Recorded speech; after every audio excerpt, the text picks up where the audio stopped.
So the tail of the tape now for our next televised fight.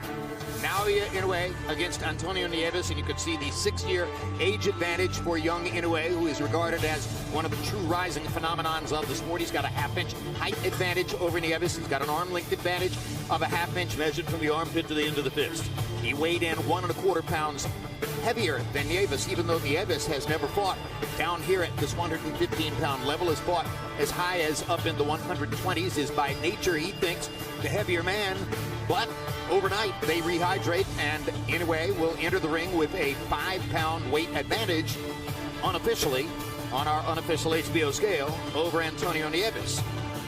Now here comes Antonio Nieves, Cleveland, Ohio product, Puerto Rican roots. Don't know yet whether he's heard about his relatives in Puerto Rico and how they handled the difficulties of Tropical Storm Irma.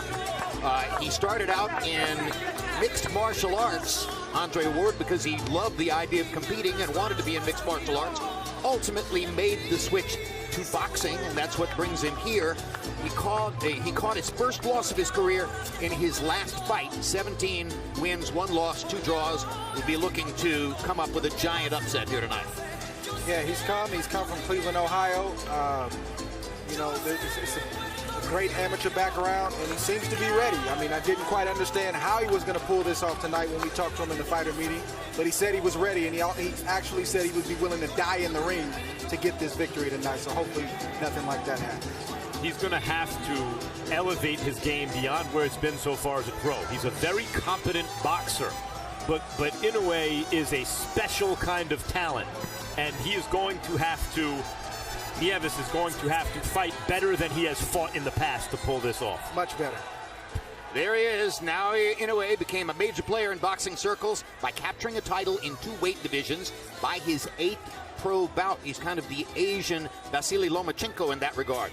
We sat down with the 24-year-old with the vicious left hook a few days ago to find out more about how he got his start in the sport as a boy growing up in Japan.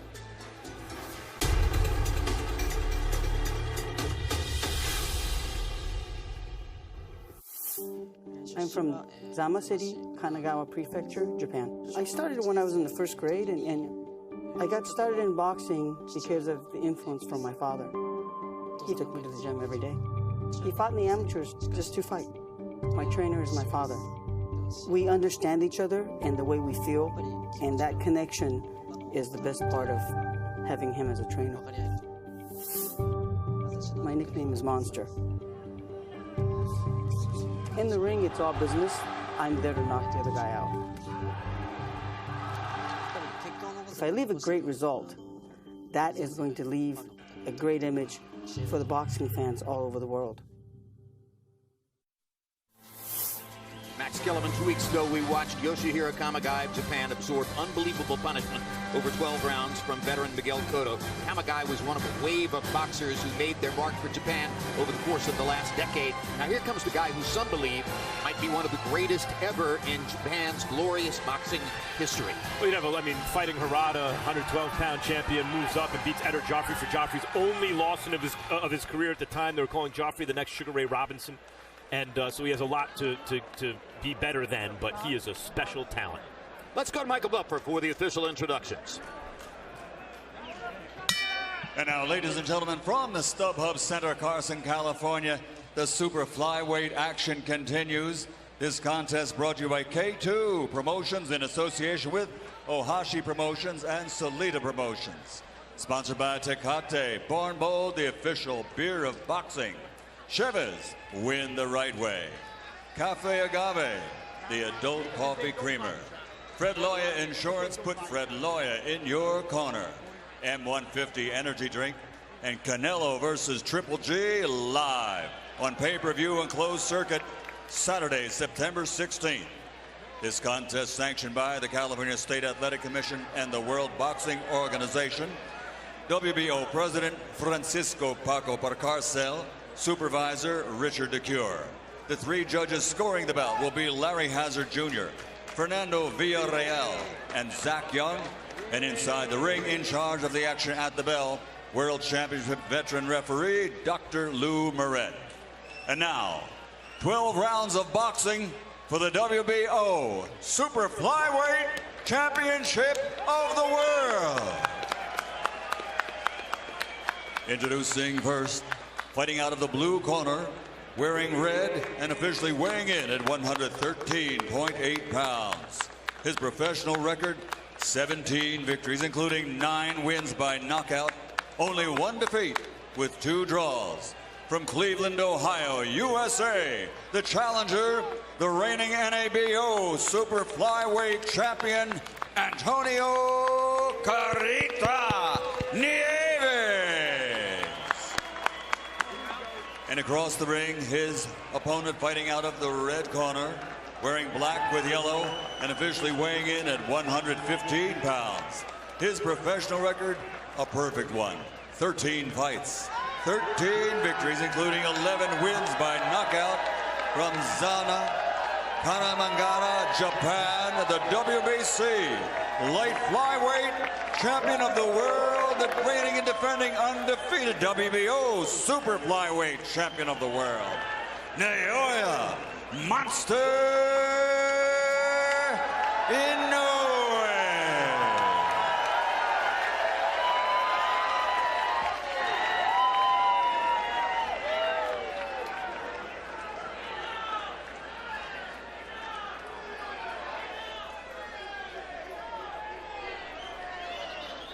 Let's go.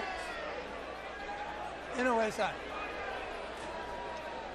Getting your instruction in the dressing room, let's have a good, clean fight. Listen to my commands. Protect yourself at all times. Good luck. From Inoue's maybe 3rd pro fight, it was obvious he was going to get to the top of at least 1 division. He's already been to the top of 2. The question was, could he make his introduction to an American and worldwide fight population before Chocolatito was no longer on top? Could he get there while Chocolatito was still a top fighter? And that's what tonight is about. Here is the introduction to the Monster. And he's called the Monster, Andre, because of his knockout power in the 11 knockouts in 13 fights. But according to CompuBox, he lands more jabs, he throws more jabs than any other top fighter in the world, and lands the 2nd most per round of any top fighter in the world, exceeded only by Gennady Golovkin. And that, of course, underlines the fact that power is often set up by the jab. Absolutely. I think he hides the power behind the jab, like you just mentioned, so that's definitely an asset.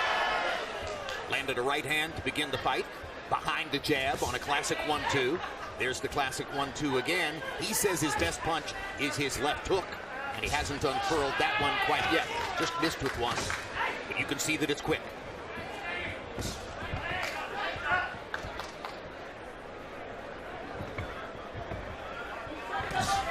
Nieves is quite aware that he's up against a guy who's regarded as a monstrous talent.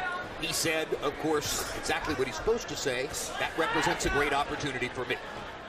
The boxing world has their eyes peeled right now on this fight because Inoue, those who have seen him and followed him, have been saying such glowing things. This being his American TV debut, people want to see what they have here. And already we've seen one thing that some fighters wait a long time to learn. He has a reputation as a great jabber.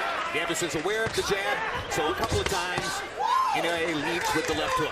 You can see early that his father taught him well. He's fundamentally sound, and that power he has behind those fundamentals don't hurt at all. And Nieves is here with a game plan. You can see he has an idea of what he wants to do in there. Which is?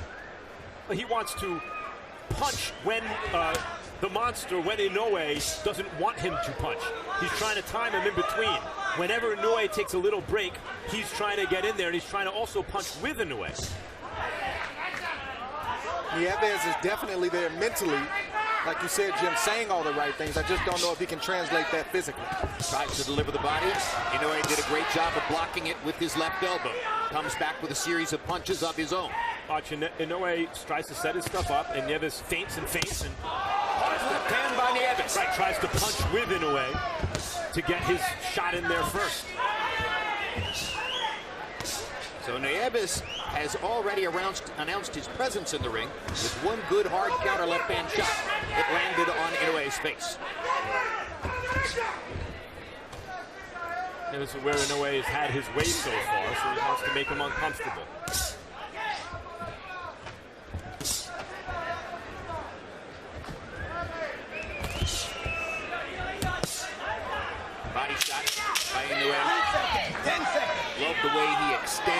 jab, maximum impact.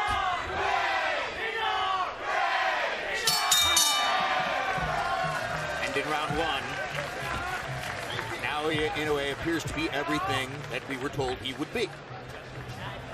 Very nice, very nice. Okay, breathe. It's very nice. The left is great. You're giving him a lot of pressure. You're doing pretty good. Throw some bodies in there. You can get some lefts in there.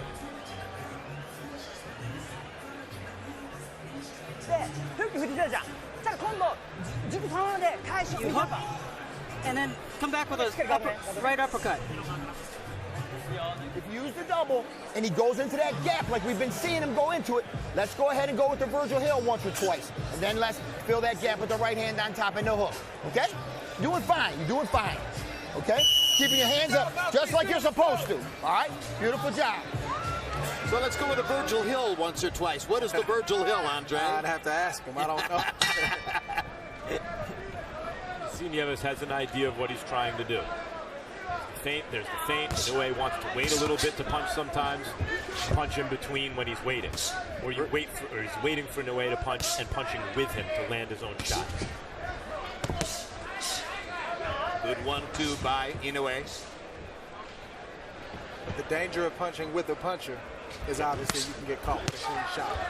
Good shot from Nieves. Right hand by Nieves to the body, and he followed up with a looping right hand upstairs. Well, it's not a good idea to punch with a guy unless he's punching wide, and at times Inoue has been a little bit wide.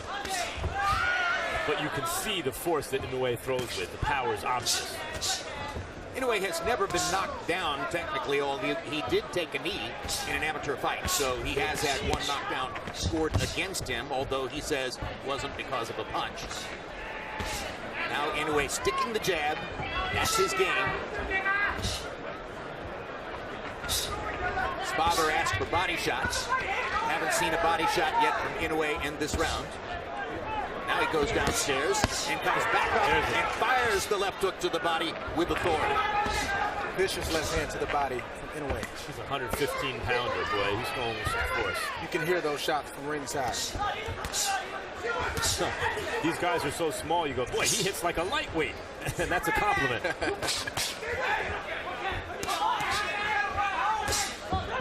I think at the end of the day, if there was one thing that won the first fight for Juan Francisco Estrada, it was having his feet flat on the canvas and maximizing the power in his punches in the second half of the fight. Yeah, he was always in position to punch. He was never out of position. And that's the same thing you see with Inoue right now. He's always in position to punch, regardless of what his opponent tries to do. And I think he bothered Nieves with that hard right hand off the jab. Nieves trying to come back with some body shots. Inoue just standing in, looking, waiting, and he launches again. When one guy is coming up from below the flyweight division and the other guy is coming down from 122 pounds, you know, the guy coming up is fighting a naturally larger man normally. And Nieves is a responsible defensive fighter, and given those circumstances, the question here is, can Inoue impose his overwhelming offense anyway?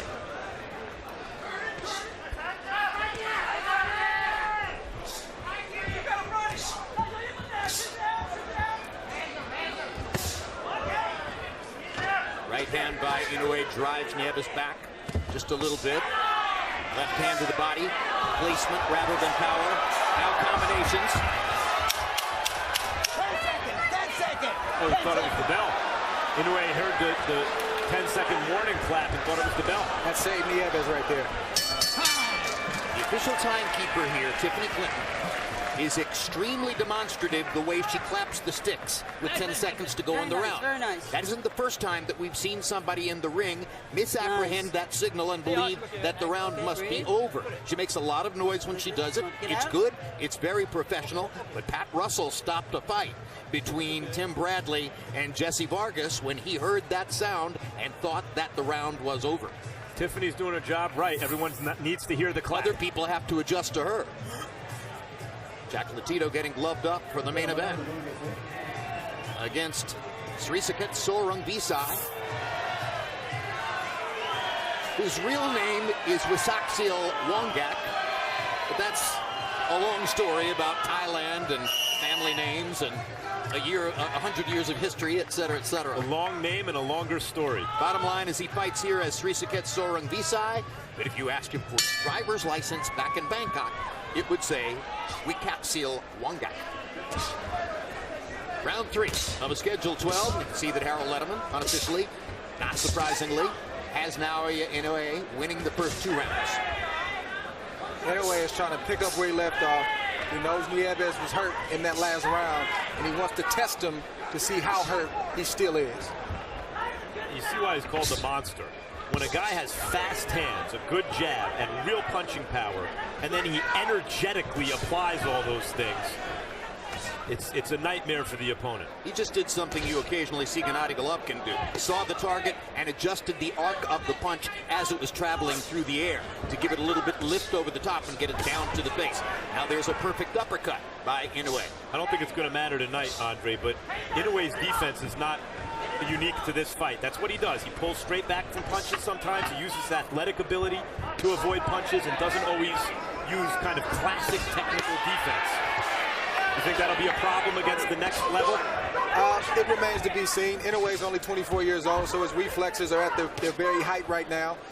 That will be a problem down the stretch if he continues to fight in his early to mid-30s. He'll have to make those adjustments and modify his style. A lot of time between now and then, though.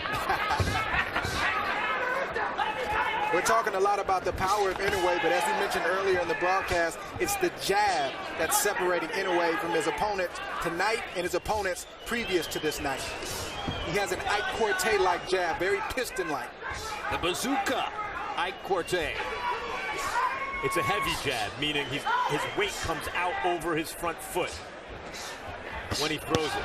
Oh, and it sets up power shots like that, which are discouraging to Nieves. Well, you can Happened toward the end of the last round, and you could see Nieves' confidence just go down a little bit as Inoue so easily landed combination after combination. But listen, when you're getting hit with those kind of shots, sometimes the game plan can go out the window quick.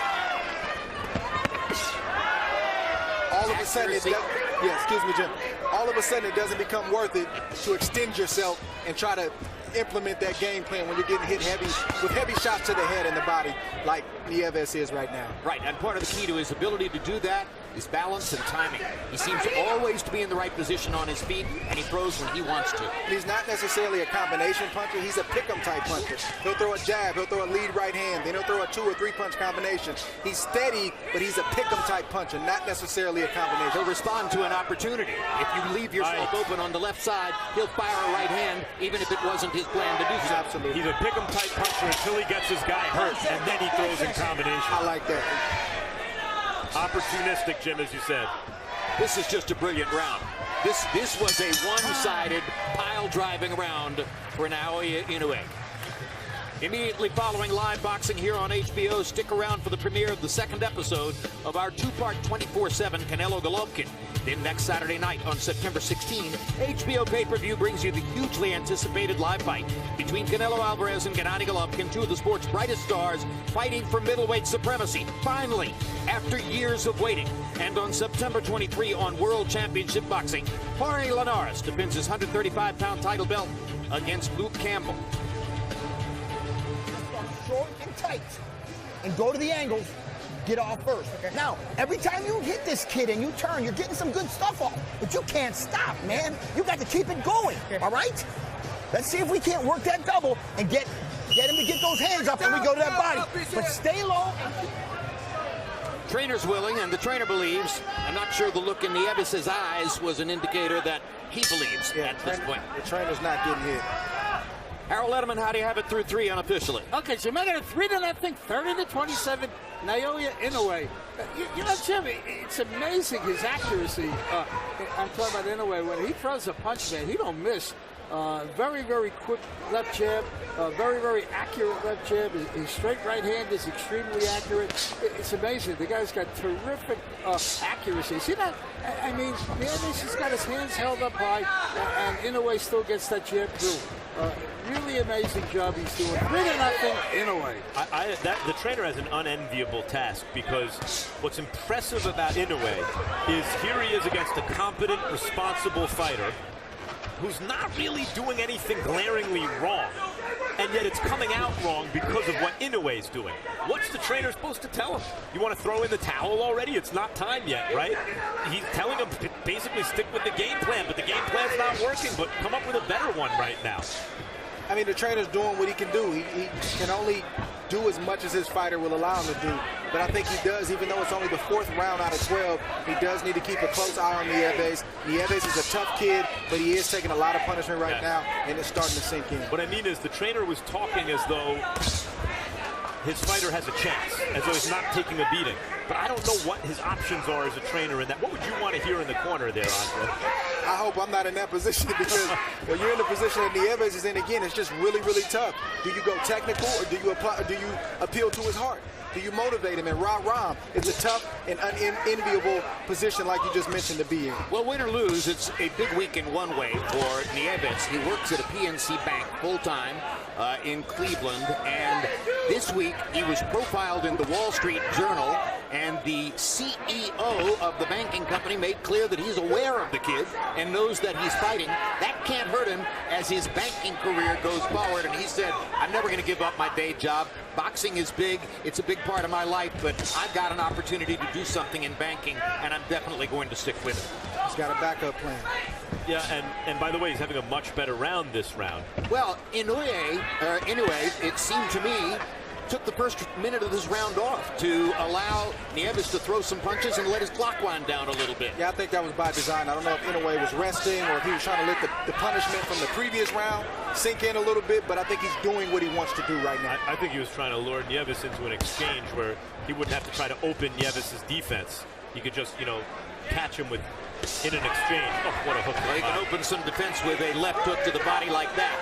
And by the way, I mentioned that CompuBox has him throwing more jabs per round than any other top fighter in the sport, an average of 37 coming in. He's throwing 41 jabs per round here tonight. Wow.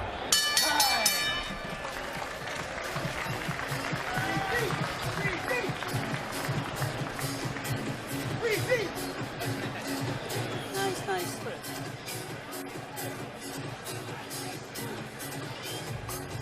Okay, breathe.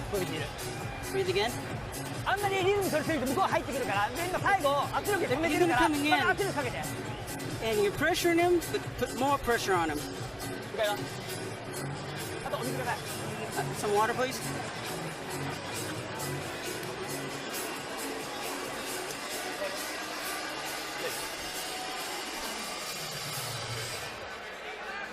Lead punch, body, lead punch, body. So with both husband and son in the ring, Miho Inoue watches from ringside. What's your take, Andre, on the father-fighter connection? We've seen so many of them over the years, and some of them have been among the sport's most famous duos, including, of course, Felix Trinidad and his son. There are emotional implications when the father is training the son. Do you like it, or would you have stayed away from it? I mean, ideally, I think it's a great thing, but I think from what I've seen, they either work extremely well or they implode right before us. It's one or the other. I haven't seen much in between.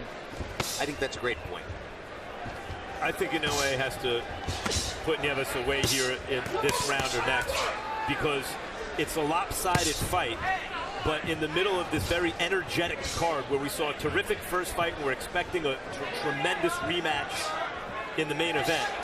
This is his American TV debut. We all know he's good. What people want to see is if he can capture their imagination and really look devastating, make some water cooler buzz the next, on Monday at work. And if he scores a knockout here pretty soon, maybe he can do that. But what I don't think Inoue, what's good for him here in terms of the business of his career is just a kind of sameness to every round and an extended fight.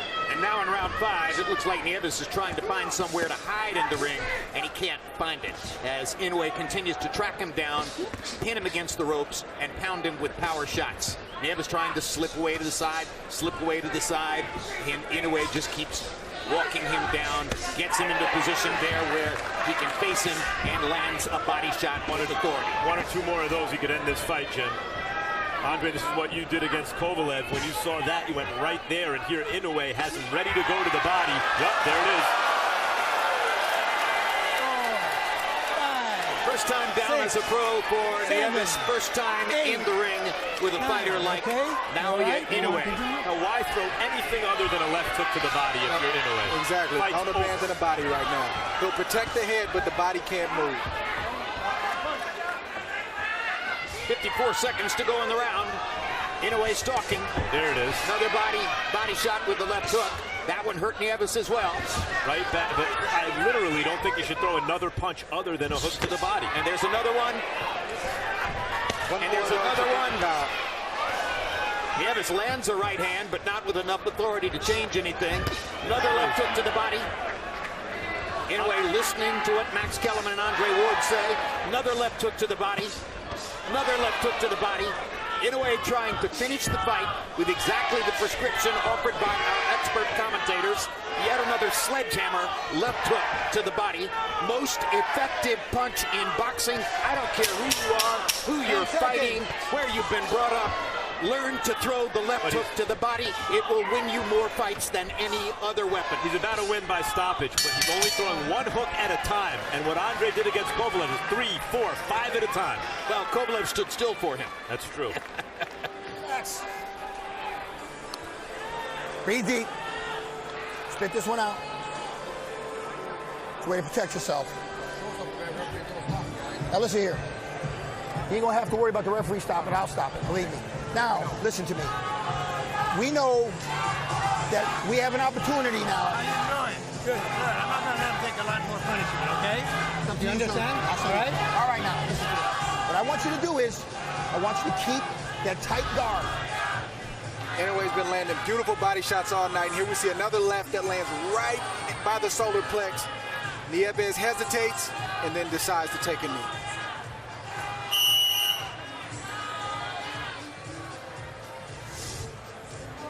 Hear the trainer in the corner talking to Nieves. Maybe he could land some miracle right hand, but I don't see the point in this contest continuing because it's not a contest anymore. We're just waiting for the final hook to the body to end things. I don't know what's the point after that last round. Bernard Hopkins against Oscar De La Hoya. Arturo Gatti against Leonard Dorin. How many times have you seen it? You land that left hook in the perfect spot to the body. Andre Ward against Sergey Kovalev. The legs go numb beneath the waist. The will goes away. The knockout comes. But Inoue knows he has wounded prey in front of him, so he's going to continue to throw that left hook to the body, and it's a damaging thing to do. Like, why does he need to keep taking those? This is where you see a little bit of inexperience from Inoue, only having 13 fights. Good right hand right there from Inoue, where he's not mixing up the attack. He's not hiding the fact that he wants to throw that left to the body. So Nieves has enough experience where he can guard against that shot. He's got to switch it up, throw a right to the body, maybe a right to the head, and then a left hook to the body, and it'll be wide open. That's what he did. He threw the right to the body, and Nieves looked at him like, wait a minute, you're allowed to do that another left hook to the body.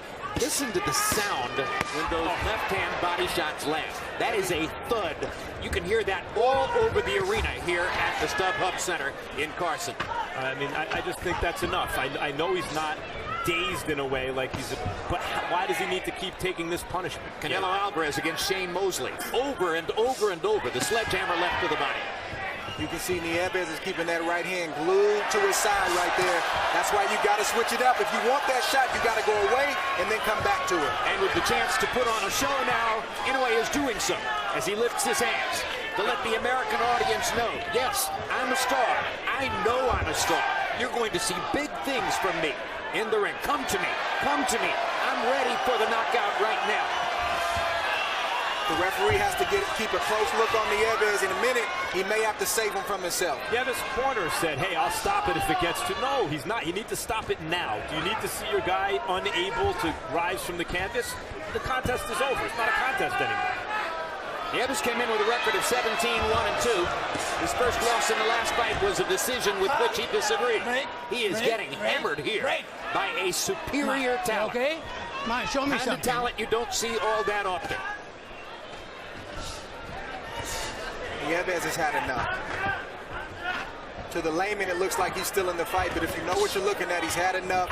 There's a lot of punishment that is soaked in, not just to the body, but also to the head, and it's only going to get worse as this fight progresses. Big right hand to the body from Inoue. What a vicious shot. Did Nieves need the last 50 punches that landed? The nose is bleeding now, and who knows what's going on internally in his rib cage.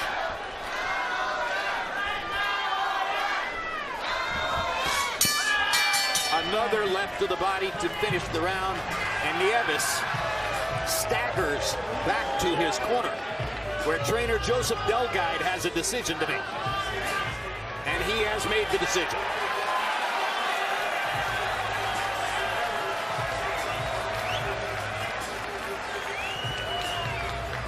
So it'll be a technical knockout at the end of round 6 for Naoya Inoue, his 12th knockout in 14 fights. And we were told to expect something special. That was quite a show. Nieves' corner stopped it. That's good. A lot of corners would have let the guy go out again. I wish he would have stopped it a round earlier. Inoue is not a perfect fighter. You can see some defensive vulnerabilities. You can see, as Andre mentioned, even some offensive inexperience. But it's going to take a hell of a fighter to stop this guy. Does he have an X factor? He's got several X factors as far as I'm concerned. He's got skill, he's got ability, he definitely has some nuances. He's been taught well, and above all else, I love the jab. So Naoya Inoue states his case in between Juan Francisco Estrada's thrilling one-point decision victory in the first fight over Carlos Cuadras, and whatever Srisaket Sorum Bisai and Roman Chocolatito Gonzalez will produce in the main event in their rematch of what was, when it took place, a very strong Fight of the Year candidate. Now let's go to Michael Buffer for the official particulars. Ladies and gentlemen, referee Dr. Lou Moret, after the indication from the corner of the challenger, has to call a halt to the contest. The official time is the end of round 6, ruled by the referee, KO. The winner and still undefeated and still the reigning and defending WBO super flyweight champion of the world, Naoya Monster